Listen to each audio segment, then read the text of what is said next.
हाय, मैं एक delivery boy हूँ और उस रात जो मेरे साथ हुआ उसके बाद मैंने आज तक कभी लेट नाइट डिलीवरी नहीं करी। मेरा नाम राज है, मैं मुंबई में लेट नाइट फूड डिलीवरी करता हूँ। उस रात अराउंड 2:45 बजे फोन पर एक ऑर्डर आता है। लोकेशन थोड़ी अजीब थी, शांति रेसिडेंसी। मैंने पहले कभी उस बिल्डिंग का नाम नहीं सुना था, लेकिन पैसे अच्छे मिल रहे थे तो मैंने ऑर्डर पिकअप किया और निकल गया। 20 मिनट बाद मैं एक पुरानी सी बिल्डिंग के सामने खड़ा था। बिल्डिंग देखते ही अजीब फीलिंग आई, क्योंकि वो एरिया पूरा साइलेंट था। ना कोई आदमी, ना कोई आवाज, सिर्फ हवा चल रही थी। मैं बाइक पार्क करता हूँ। गेट के पास एक वॉचमैन कुर्सी पर बैठा सो रहा था। मैंने उसको आवाज दी, भैया डिलीवरी, लेकिन वो हिला तक नहीं। मुझे लगा शायद बहुत गहरी नींद में है। मैंने सोचा जल्दी डिलीवरी देकर निकलता हूँ। मैं अंदर चला गया।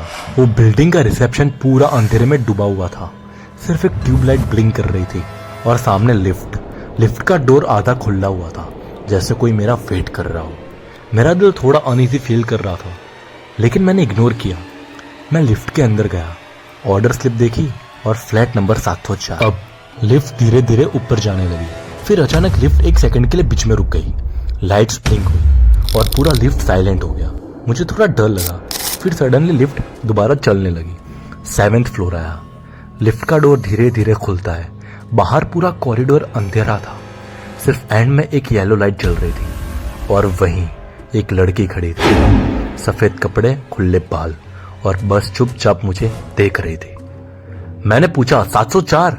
धीरे से स्माइल करती है और बोलती है, हाँ मेरा ऑर्डर। उसकी स्माइल नॉर्मल नहीं थी, लेकिन मैं ओवरथिंक नहीं करना चाहता था। मैंने ऑर्डर उसको दिया और बोला, मैम पेमेंट पेंडिंग है। वो बिना कुछ बोले मुड़ती है और धीरे धीरे चलने लगती है और बोलती है, अंदर आ जाओ, पैसे दे देती हूँ। पता नहीं क्यों मैं उसके पीछे चल दिया। उसका फ्लैट कॉरिडोर के बिल्कुल एंड में था। जैसे ही मैं अंदर गया, मुझे अजीब सी स्मेल आई।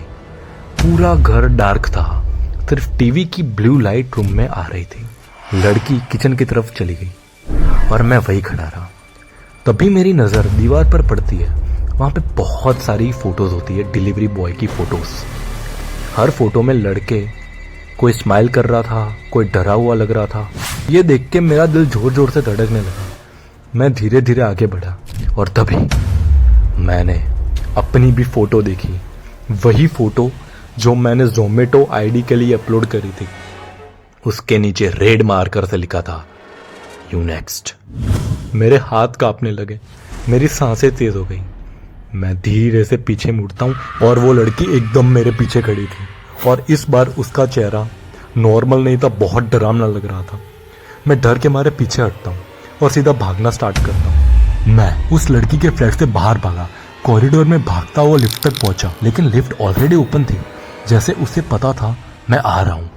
मैं अंदर घुसा, लिफ्ट के गेट बंद होने लगा और तभी वो लड़की कॉरिडोर के एंड पर खड़ी मुझे देख रही थी। लिफ्ट का दरवाजा अब धीरे धीरे बंद होने लगा। जैसे लिफ्ट का दरवाजा बंद हुआ, मुझे थोड़ी राहत की सांस आई, लेकिन मुझे पीछे से किसी की आवाज आई। जब मैंने पीछे मुड़कर देखा, वही लड़की मेरे पीछे खड़ी थी। मुझे कुछ समझ में नहीं आया। मैं कुछ सोचता उससे पहले उसने मेरा गला दबोचना शुरू कर दिया, मुझे मारना शुरू कर दिया। उसने मुझे इतना मारा कि मैं नीचे तक गिर गया। उसने मेरा गला इतना जोर से दबाया कि मैं अनकॉन्शियस हो गया।